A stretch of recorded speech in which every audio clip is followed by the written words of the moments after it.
Saya berikan contoh, misalnya pelaporan ke KPK. Saya sampaikan ke Pak Direktur, apakah murni didasarkan pada orang yang konsen pada pada korupsi? Tidak. Kebanyakan orang yang tidak terpuaskan, kalah tender, lapor KPK. Kalau menang nggak lapor. Anaknya tidak diterima di SMA negeri. Pakai kata BLC, langsung besoknya bongkar korupsi kepala sekolah. Nah, hari ini saya sampaikan ke Pak Direktur, korupsi bisa terjadi di desa. Kenapa? Setiap hari kepala desa didatengin orang yang mengaku ormas, orang yang mengaku LSM, orang yang mengaku wartawan. Itu sekali datang 10 orang, cepet itu dikasihnya. 1 juta tuh kepala desa sehari. Kemudian di kabupaten kalau bupati, wali kotanya nggak tahan, pasti banyak orang yang mengaku A, mengaku B, itu melakukan tekanan dan nyari salah. Kemudian setelah itu dia bergaining, dapat jatah di kerjasama A, kerjasama B, kerjasama C. Nah, ini yang jadi problem adalah Pak Direktur, gubernurnya punya daya tahan, misalnya para bupatinya punya daya tahan, tapi kepala SKPD-nya itu belum tentu punya daya tahan. Kenapa? Gubernur enak, SKPD-nya tinggi Pak, jauh jaraknya ke masyarakat. Kalau bupati wali kota itu dekat ke tetangganya, didatengin tiap hari pusing, akhirnya dilayanin. Jadi pemerintah ini yang terjadi di Indonesia hari ini adalah semakin dia strukturnya makin rendah, tingkat resikonya makin tinggi, sorotan publiknya makin tajam, biayanya makin rendah. Sehingga ini problem yang harus segera dibenahi. Oke, assalamualaikum warahmatullahi wabarakatuh. What's up everyone? Kembali lagi bareng channel King Cepi. Di kesempatan kali ini kita mendengarkan ya paparan dari Kang Deddy Mulyadi yang gua rasa cukup ngebikin para public figure tercengang gitu, terutama para elit-elit politik gitu kan. Karena di sini Kang Deddy Mulyadi memaparkan kepada kita semua tentang kecurangan-kecurangan yang selama ini terjadi. Adapun tentang pelaporan KPK yang selama ini dilakukan gitu kan oleh pejabat-pejabat tertentu gitu, oleh instansi-instansi tertentu, itu nggak melulu soal soal panggilan mereka tentang ketidakjujuran dan ketidakadilan. Kadang juga kan Kang Deddy bilang di sini mewakili gitu kan, mewakili kepentingan pribadi mereka gitu. Jadi ketika memang ada penyimpangan yang memang nggak nyinggung dan nggak juga ngeganggu kepentingan pribadi mereka, ya mereka cenderung diam saja gitu dan mencari aman. Tapi ya ketika mereka tersenggol gitu ya, maka mereka akan melakukan pelaporan kepada KPK. Dan kan pemandangan ini yang selama ini terjadi di negeri ini, masyarakat semua sudah sering menyaksikan gitu kan kejanggalan-kejanggalan, penyimpangan dan penyelewengan yang dilakukan oleh pejabat publik, dan kita juga nggak bisa berbuat apa-apa pada akhirnya. Finally di sini Kang Deddy Mulyadi menurut gua ya, dia itu adalah sosok yang benar-benar merakyat gitu, tahu permasalahan rakyat secara teknis dari atas sampai ke bawah. Dan gue juga mikir, ada lagi nggak ya gitu sosok pemimpin yang seperti Kang Deddy Mulyadi ini, karena ya semuanya dikatakan dengan jujur gitu, dengan apa adanya. Coba kalian pikir gitu, soal permasalahan yang selama ini sering terjadi di tingkat desa saja Kang Deddy Mulyadi sudah paham gitu. Tentang kepala desa yang didatengin oknum-oknum LSM gitu, yang sehari bisa nyampe 10 orang, kalau satu orang 100.000 saja, artinya kan 10 orang udah 1 juta per hari kepala desa membagi uang kepada LSM. Yang mana gitu kepala desa pasti nggak mau rugi gitu, dia juga pasti nyari cara gitu kan buat nambalin duit dia yang udah keluar buat bayar LSM gitu. Hingga pada akhirnya yang korupsi duit negara itu sebenarnya bukan hanya kepala desa, tapi efek dominonya ya akhirnya gara-gara kepala desa dipalak oleh oknum LSM gitu kan, kepala desa yang ngambil duit negara gitu, yang mana menjadi wewenang dia yang bernama dana desa gitu kan. Jadi banyak sekali lah gitu hal-hal yang teknis yang selama ini juga kita menyaksikannya dengan mata kepala sendiri, yang sekarang menjadi pembahasan Kang Deddy Mulyadi di setiap pidato-pidatonya gitu. Semoga saja kedepannya oknum-oknum seperti itu akan sesegera mungkin dibersihkan gitu dari negeri kita Indonesia, karena ya ini cukup merugikan sekali buat masyarakat. Surat pemakzulan Wakil Presiden Gibran Rakabuming Raka resmi diterima DPR dan ini bisa jadi babak baru dalam politik Indonesia. 4 Jenderal Purnawirawan TNI, termasuk Fahrul Razi dan Tiasno Soedarto, mendesak DPR dan MPR untuk segera memproses pemakzulan lewat surat tertanggal 26 Mei 2025. Surat ini sudah beredar luas di kalangan wartawan dan bikin heboh publik karena menyangkut posisi tertinggi kedua di negeri ini. DPR menyatakan hal ini jadi wewenang pimpinan, tapi tekanan dari para purnawirawan jelas bukan sinyal biasa. Apakah ini bentuk kontrol demokrasi yang sehat, atau justru manuver politik yang berbahaya? Jadi soal pemakzulan Gibran Rakabuming Raka yang saat ini menjabat sebagai wakil presiden ya, gue juga kurang paham tujuannya para jenderal purnawirawan ini hendak memakzulkan Gibran gitu. Untuk apa gitu? Apakah Gibran memang ngelakuin kesalahan yang fatal gitu di negeri ini sehingga mereka merasa mereka harus gitu memakzulkan Gibran gitu. Tapi ya apapun alasan mereka ya mungkin mereka cukup mempunyai dasar yang kuat dan landasan yang tepat gitu untuk melakukan aksi memakzulkan Gibran. Ada beberapa tokoh purnawirawan pensiunan jenderal gitu yang memang memprakarsai wacana ini gitu kan tentang memakzulkan Gibran. Tapi ya pro kontra pasti terjadi gitu. Ada memang masyarakat yang pro terhadap Gibran dan mengatakan bahwa ya kalau memang mau memakzulkan gitu para purnawirawan itu harus punya landasan yang kuat gitu. Sedangkan ya para purnawirawan itu mungkin merasa bahwa mereka punya alasan yang tepat gitu. Kenapa mereka harus melakukan aksi untuk memakzulkan Gibran gitu. Dan yang jadi pertanyaan di kalangan masyarakat luas gitu.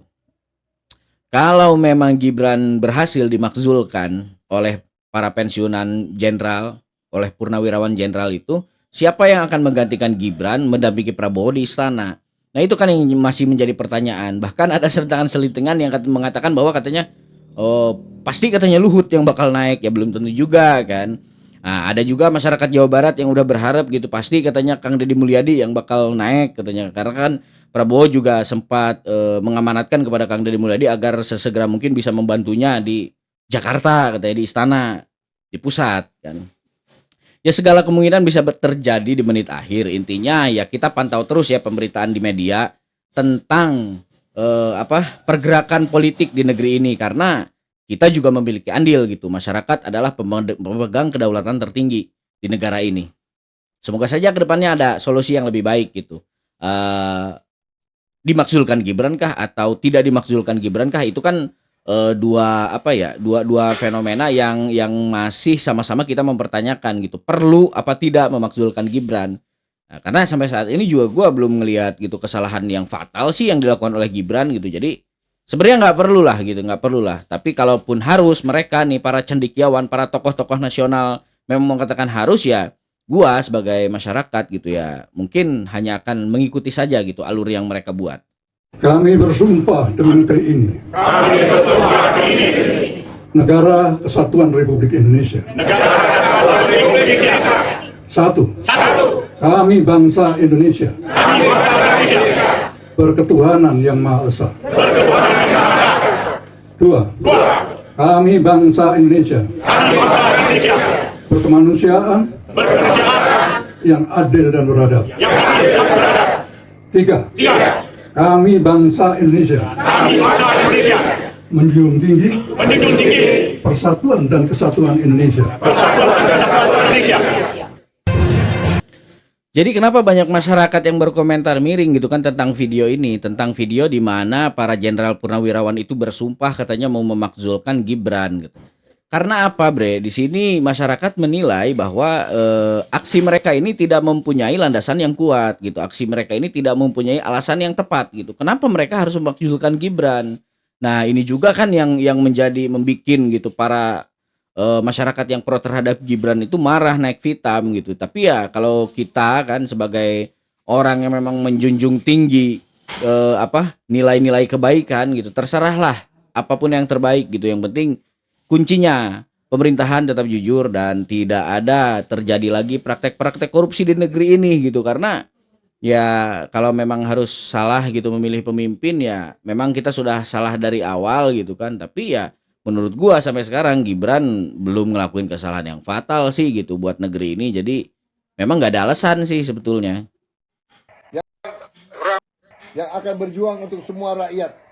Saya minta Dedi Mulyadi dan Dani Wiranata agar segera dibantu, didukung supaya bisa membantu saya di pusat, bisa membantu saya di Jakarta untuk kita bela rakyat Indonesia. Terima kasih. Nah, video ini yang menjadi landasan warga Jawa Barat, kenapa katanya mereka memiliki alasan yang kuat bahwa suatu saat Prabowo bakal memilih Kang Deddy Mulyadi untuk menemaninya dan mendampinginya di istana gitu. Tapi ya menurut gua juga pemanggilan Prabowo terhadap Kang Deddy Mulyadi untuk membantunya di pusat itu ya memang nggak serta merta dan nggak mesti harus gitu ya Kang Deddy Mulyadi menjadi wakil Prabowo dengan alasan, apalagi kan dalihnya setelah Gibran dimakzulkan. Cuman ya kita lihat sajalah gitu apa yang akan dilakukan oleh tokoh-tokoh politik nasional ke depannya, dan kita juga akan terus memantau gitu lewat media sosial, dan kita hargai gitu apapun keputusan yang akan dilakukan oleh para pemangku jabatan dan pemilik otoritas gitu. Yang jelas gitu rakyat itu kan hanya ingin bahwa keadilan itu benar-benar ditegakkan, kesejahteraan itu menjadi benar-benar sepenuhnya milik rakyat gitu. Jangan hanya segelintir orang dan segelintir makhluk gitu, kelompok yang menikmati dari manfaat yang besar gitu tentang sumber daya alam yang ada di Indonesia. Kita nggak bisa terlalu memaksakan gitu perlu atau tidaknya Gibran dimakzulkan atau siapa yang akan penggantinya, yaitu sebenarnya urusan kedua ya. Yang jelas masyarakat sekarang ini menuntut ingin hidup sejahtera, karena di negeri yang kaya ini kenapa gitu masih banyak masyarakat yang miskin yang sehari-hari mengadu nasib gitu kan, yang hari ini makan besok belum tentu gitu kan. Itu sebenarnya nggak lazim sih sebenarnya, terutama di bidang pertambangan tuh. Pertambangan kalau memang negara mengelola dengan baik, tidak banyak terjadi praktek korupsi di sana, maka sebenarnya pertambangan bisa membuat masyarakat Indonesia sejahtera. Terima kasih Pak, salam buat Bapak, sehat selalu. Tetap semangat untuk Kanjeng Prabowo. Terima kasih. Prabowo Subianto unggul. Orang Pak KDM juga tidak ingin diskusi dengan DPRD, Pak. Disampaikan di media sosial, ngapain diskusi dengan DPRD, bikin lama katanya. Mau diskusi apa lagi? Bantu rakyat yang lapar cari makan. Sekolah yang rusak perbaiki. Diskusi. Cukup seminar, cukup kajian cukup. Apa itu FGD? Apa itu? Forum Group Discussion. Forum Group Discussion.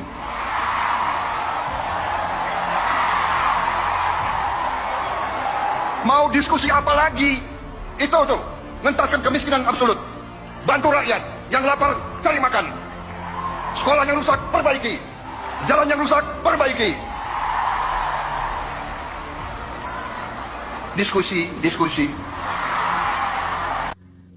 Jadi gue bukan sosok orang yang antipati terhadap Ono Surono ya sebenarnya, cuman ya dengan statement-statement Ono Surono yang menurut sebagian besar masyarakat Jawa Barat itu menggelitik gitu kan, ya wajar lah gitu kalau memang gue juga agak kesel gitu sama Ono Surono. Karena apa? Ono Surono ini selalu memperlakukan segala hal ini harus berdasarkan teknis, padahal ada beberapa hal yang urgent gitu, yang memang dapat diselesaikan dengan eksekusi secara cepat gitu. Nah itu yang menjadi perdebatan selama ini di Jawa Barat. Ketika Kang Deddy Mulyadi melihat sisi masalah itu dari sisi urgensinya gitu, Ono Surono terus berbicara teknis. Ono Surono harus melalui prosedur-prosedur yang diterapkan selama ini oleh pemerintahan. Nah jadi kan memang karakter pemerintahan itu beda-beda antara Ono Surono gitu kan, antara Kang Deddy Mulyadi dan pemerintahan sebelum Kang Deddy Mulyadi di zaman era Ridwan Kamil gitu kan, yang mana Kang Ono Surono sempat pernah menjabat gitu sebagai anggota DPR Jawa Barat sejak zaman eranya Ridwan Kamil gitu kan. Ya transisi pemerintahan itu kan sudah pasti melalui mekanisme transisi perubahan juga cara kerja pemerintahan gitu. Jadi jangan kaget lah, Bang Ono Surono ini baku banget gitu, harus banget gitu. Harus banget niru konsep pemerintahan yang sudah-sudah. Sedangkan kan problem sekarang ini gitu kan, yang menurut Kang Deddy itu kita harus cepat eksekusi nih gitu. Kalau nggak mau ketinggalan gitu kan, kalau nggak mau pembangunan yang selama ini mangkrak itu diselesaikan gitu kan. Jadi Kang Ono Surono nggak pernah melihat sebuah problem dari sisi urgensinya. Nah, itulah yang membuat Kang Deddy Mulyadi serta jajaran aparat-aparat yang memang dirasa memiliki tanggung jawab gitu kepada hal-hal yang urgensi itu marah kepada Ono Surono. Jadi ya memang ini segera mungkin gitu harus diperbaiki, harus diluruskan antara Ono Surono dan pemerintahan eksekutif Jawa Barat, karena ya kalau terjadi terus-menerus kegaduhan politik di tingkat provinsi gitu, gimana rakyat di bawah gitu. Maka kita juga akan gini-gini aja dan nggak akan pernah beres gitu permasalahannya. Problem ini kan sebetulnya problem klasik yang memang nggak bisa kita nggak bisa ditangani secara apa ya? Secara diskusi gitu. Jadi harus benar ada eksekusi yang diambil secepatnya gitu dari pemerintah eksekutif. Perkara terkesan tidak menghargai gitu kan pemerintah Jawa Barat kepada legislatif Jawa Barat gitu, itu soal kedua gitu. Yang penting kan rakyat dulu terselamatkan. Ya sudah kalau begitu. Terima kasih. Jawa Barat aja dulu ya sekarang. Oh, Jawa Barat. Jawa Barat. Yang udah jelas siap. Terima kasih, Pak. Assalamualaikum warahmatullahi wabarakatuh. Sampurasun, Bapak Presiden, Pak Menko, Pak Menteri Pertanian, Panglima TNI, Pak Kasad, Kasal. Kemudian yang pertama bahwa beratnya para petani bukan sekarang pupuk sudah lancar, Pak, tapi sesungguhnya biaya tinggi produksinya itu di obat-obatan, Pak. Karena sekarang itu dari mulai sebelum nanam mereka harus mengeluarkan biaya untuk semprot keong, Pak. Karena saya petani, Pak. Kemudian setelah itu hampir rata-rata dari sejak musim tanam sampai panen itu dalam waktu 2 bulan itu nyemprot tuh 2 hari sekali, Pak. Karena kalau tidak 2 hari sekali hamanya datang masuk lagi yang baru, datang masuk lagi yang baru. Sehingga ke depan di Jawa Barat itu secara umum tanahnya sudah jenuh, Pak. Nah, bro, di sini gue justru ya nggak terlalu nyimak apa yang dikatakan oleh Kang Deddy Mulyadi karena ya itu soalnya teknis ya, sekali lagi teknis. Cuman gue lebih fokus ke gesturnya Pak Prabowo ketika dia mempersilahkan Kang Deddy Mulyadi untuk menyampaikan apa yang menjadi program pemerintah di Jawa Barat gitu. Gue ngelihat gestur Pak Prabowo seolah-olah dia percaya banget gitu ya sama Kang Deddy Mulyadi. Nah, ini juga mungkin yang menjadi landasan kenapa masyarakat Jawa Barat mayoritas gitu kan menganggap bahwa sepertinya Kang Deddy dan juga Prabowo Subianto ini udah kayak memiliki ikatan batin yang kuat gitu kan. Nah, teruslah cocokologi ke depannya itu mengatakan bahwa mungkin kalau Gibran dimakzulkan, Kang Deddy Mulyadi nih yang bakal dijadiin wakil Prabowo gitu. Ya apapun yang terjadi lah itu terserah. Yang penting sepenuhnya dan sebesar-besarnya buat kebaikan bangsa dan negara serta rakyat Indonesia gitu. Ya kita masyarakat hanya bisa memantau gitu. Yang penting ya kinerja pemerintah baik, kinerja pemerintah benar gitu. Tidak melulu terjadi praktek korupsi, tidak melulu terjadi praktek suap menyuap gitu, dan kegiatan-kegiatan yang memang dirasa berbau kriminal. Karena masyarakat sudah muak dan sudah capek gitu. Semoga saja ya pemerintahan Indonesia ke depan bisa lebih baik lagi dan juga bisa lebih bersinergi lagi gitu satu sama lain. Terutama antara pemerintah dengan rakyat. Apa mau rakyat itulah juga yang menjadi tujuan pemerintah. Harusnya kan memang seperti itu gitu kan. Nah, terima kasih. Dan itu baru terjadi sekarang loh. Sekarang ya, betapa Rocky Gerung itu siapa? Tapi dia bisa ngomong seenak jidat. Gitu kan. Zaman Pak Harto 2 hari dia ngomong. 2 hari saya berani taruhan kuping saya hilang. 2 hari selesai. Nggak bukan soal ditangkap doang, hilang. Pengkritik dikritik lagi gitu. Apa yang dikatakan Pak Dendro ini benar ya, realistis. Jadi kenapa gitu ya, Rocky Gerung kan saat ini tengah menjadi sorotan warga Jawa Barat karena belakangan santer mengkritik Kang Deddy Mulyadi. Nah, Pak Dendro ini menganalogikan andai saja katanya Rocky Gerung ini hidup di zaman Soeharto gitu, paling 2 hari juga udah hilang gitu kan. Karena ya Pak Harto merupakan sosok pemimpin yang otoriter, kita semua tahu kan, banyak sekali lah gitu tentang Petrus, penembak misterius dan penculikan-penculikan gitu. Nah, kalau memang di sini masyarakat oknum, baik itu oknum apapun itu gitu kan, yang memang mengatakan bahwa Kang Deddy Mulyadi itu tangan besi, ya pemimpin otoriter gitu, ya Rocky Gerung pasti udah hilang dong gitu. Jadi statement seperti itu tuh sebenarnya nggak berdasar ya, yang mengatakan Kang Deddy Mulyadi pemimpin yang otoriter gitu. Sebenarnya itu nggak berdasar. Karena apa? Rocky Gerung kurang gimana gitu mengkritik Kang Deddy Mulyadi dengan pedas dan membabi buta gitu. Tapi kan Rocky Gerung masih hidup sampai sekarang. Dia nggak apa-apa juga kan gitu. Dia masih dilindungi oleh negara gitu. Dan kita juga nggak peduli-peduli amat gitulah dengan sosok yang bernama Rocky Gerung, karena ya memang beliau memiliki wawasan yang luas, otak yang cerdas gitu. Tapi ya selagi itu nggak bermanfaat buat bangsa dan negara gitu, dia juga nggak ngelakuin aksi apa-apa, ya udahlah, kita anggap dia hanya seorang pengamat. Adapun dia menggonggong, anggaplah gitu, anjing menggonggong kapilah tetap berlalu. Baik bre, sampai di sini dulu berita dan videonya kali ini dari gua. Semoga ada hal baik yang bisa kalian ambil, semoga ada butiran-butiran kebaikan yang bisa kita petik. Nah, kalau memang gua ada salah kata dan salah penyampaian, gua mohon maaf. Sekali lagi, ini keterbatasan gua sebagai manusia ya. Namanya manusia boy, bukan nabi. Klepak. Nah bro, sini gua terakhir mau nyampein ke kalian semua. Semoga kalian semua tetap kritis ya untuk mengawal pemerintahan yang saat ini sedang berjalan, terutama di Jawa Barat khususnya. Soal pemerintahan Kang Deddy Mulyadi yang dirasa 90% masyarakat Jawa Barat itu pro dan terpuaskan oleh kinerja pemerintahan Kang Deddy Mulyadi. Tertinggi gitu, tingkat kepuasan tertinggi di Indonesia gitu untuk predikat seorang gubernur gitu. Terima kasih Kang Deddy Mulyadi. Ya, gue juga berharaplah ke depannya pemimpin-pemimpin seperti Kang Deddy Mulyadi akan bermunculan di Indonesia. Pemimpin yang tahu tanggung jawab, pemimpin yang memimpin rakyatnya dengan rasa dan juga cinta. Gue King Cepi, sampai di sini dulu. Buat kalian yang baru bergabung, silahkan like, komen, dan subscribe. Assalamualaikum warahmatullahi wabarakatuh. Sampurasun, dulur-dulur semua.